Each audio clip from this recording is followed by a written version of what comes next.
કરજણ નગરપાલિકાના પ્રમુખ કોણ બનશે?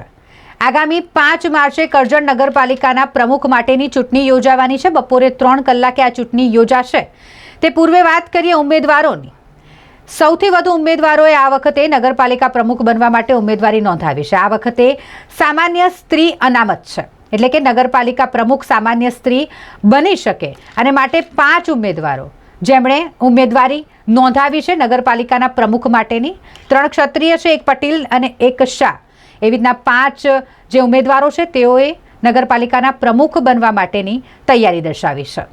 કરજણ વિધાનસભામાં પટેલ ક્ષત્રિયની વસ્તી વધારે હોય, દબદબો તેમનો જ જોવા મળે છે. કરજણના ધારાસભ્ય પટેલ છે, જિલ્લા ભાજપ પ્રમુખ પણ પટેલ છે, તાલુકા પંચાયત પ્રમુખ પણ પટેલ છે. તેવામાં નગરપાલિકા પ્રમુખ કોણ બનશે?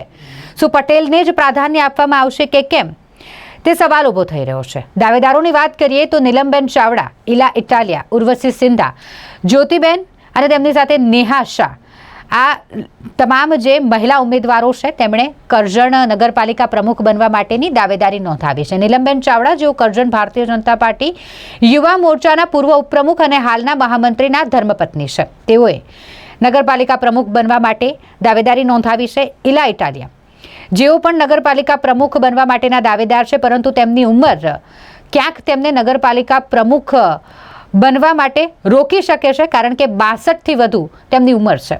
62 કરતાં વધુ ઉંમર હોય તે ભારતીય જનતા પાર્ટીના ક્રાઇટેરિયામાં પણ નથી આવતું. તે છતાંય તેમને ટિકિટ તો આપવામાં આવી હતી અને તેઓ જીત્યા પણ છે, પરંતુ હવે તે નગરપાલિકાના પ્રમુખ બનશે કે કેમ, તે એક મોટો સવાલ છે. ઉર્વશી સિંધા, જેઓ પણ દાવેદાર બન્યા છે હાલ નગરપાલિકાના પ્રમુખ બનવા માટે. જ્યોતિબેન ચાવડા ઉર્ફ પટેલ, તેમના નામમાં ફેર જોવા મળી રહ્યો છે. જ્યોતિબેન ચાવડા, જેને ભારતીય જનતા પાર્ટી દ્વારા મેન્ડેટ આપવામાં આવ્યું ત્યારે તેમનું નામ મેન્ડેટમાં જ્યોતિબેન ચાવડા હતું, પરંતુ ચૂંટણી નામ તેમનું અલગ જોવા મળ્યું. ચૂંટણી વખતે તેમનું નામ જ્યોતિબેન પટેલ જોવા મળ્યું. બંને નામમાં ફેર જોવા મળ્યા છે. મેન્ડેટનું નામ અને ચૂંટણી નામ અલગ અલગ હોય તેના કારણે પણ વિવાદ ઊભો થઈ શકે છે. આ એક વિવાદિત જગ્યા છે અને તેના માટે તેમને સભ્યપદ પણ છોડવું પડી શકે છે. ત્યારે તેઓ નગરપાલિકાના પ્રમુખ બનશે કે કેમ, તે પણ એક સવાલ છે.